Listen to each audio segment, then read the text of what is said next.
Drawing by Nathaniel Street. Declare Donald Trump as dumb as a rock. To use his phrase, when it comes to the programs and the policies of the federal government agencies over which he is allegedly presiding. However, when it comes to defending and expanding his own political power, Trump is shameless and profoundly cunning. Trump turns accurate appraisals of himself into accusations that he levies at others.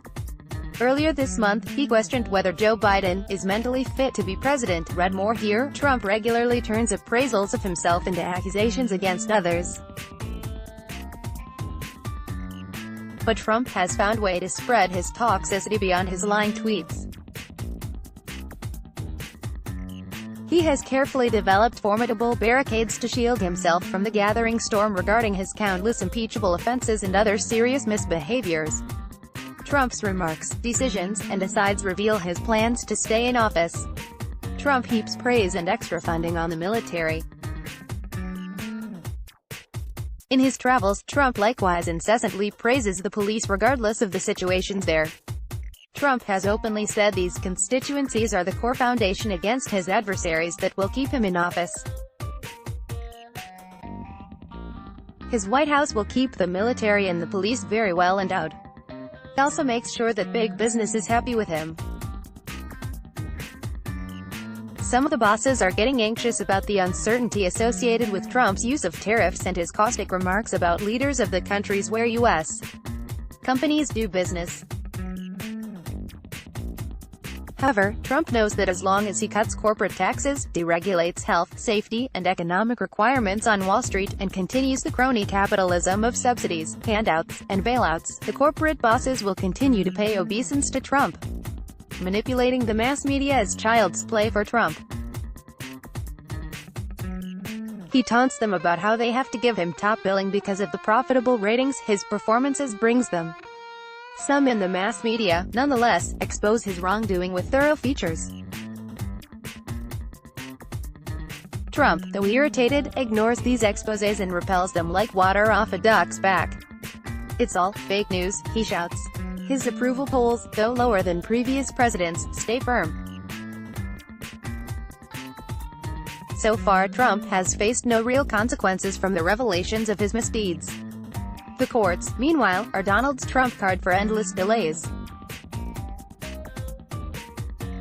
Who has been sued as president more than Trump? Over 2.5 years into his term, litigation against Trump grinds on. Nobody knows how long these court actions will take, what with Trump's delay tactics and appeals.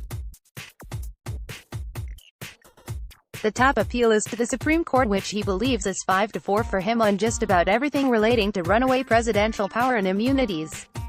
Trump has appointed 146 judges while in office, including 2 Supreme Court justices. Trump's chosen Supreme Court justices are partisan actors who will suit his purposes nicely. It is as if they came from central casting for him.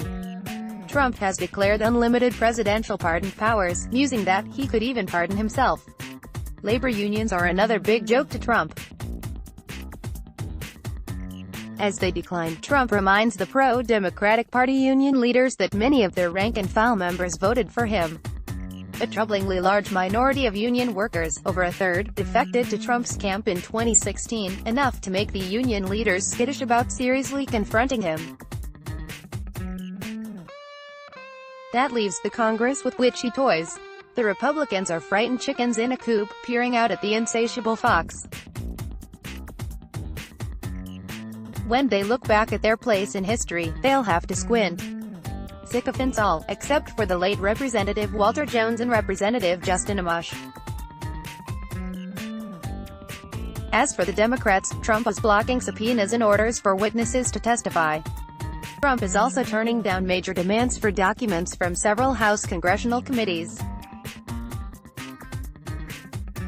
Exercising their constitutional authority to oversee the executive branch, the committee chairs are filing one lawsuit after another. Trump laughs and tells his attorneys to keep stonewalling and appealing, which can mean years. That's how he operated during his sordid failed business career. Donald Trump, selected by the Electoral College, is daring the Democrats to impeach him. He knows Democrats are divided and can use the Republican-dominated Senate as an excuse for inaction. Of course, impeachment is a constitutional duty for the House, not a simple political calculation. It is certainly warranted for the most impeachable president in American history.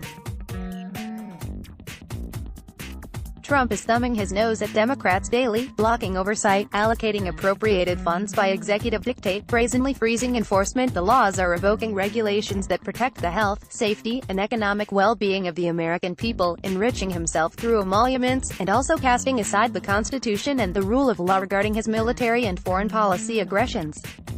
Trump has neutralized our country's checks and balances and separation of powers, including judicial accountability.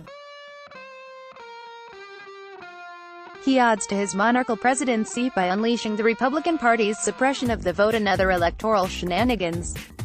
If the law ever catches up to Trump, he has many toadies who are willing to wag the dog. Distractions. They are his war hawk on steroids, National Security Advisor lawless John Bolton, and the militaristic Secretary of State Michael Pompeo, who travels the world threatening half of it. New Secretary of Defense, from the Raytheon Corporation, presents no restraint in contrast to his predecessor Jim Mattis, cashiered by Trump. If Trump wins, America loses. The outcome is up to you in November 2020. Be alert and prepared for tumultuous upheavals should Trump lose by a narrow margin. Let's block ads. Why?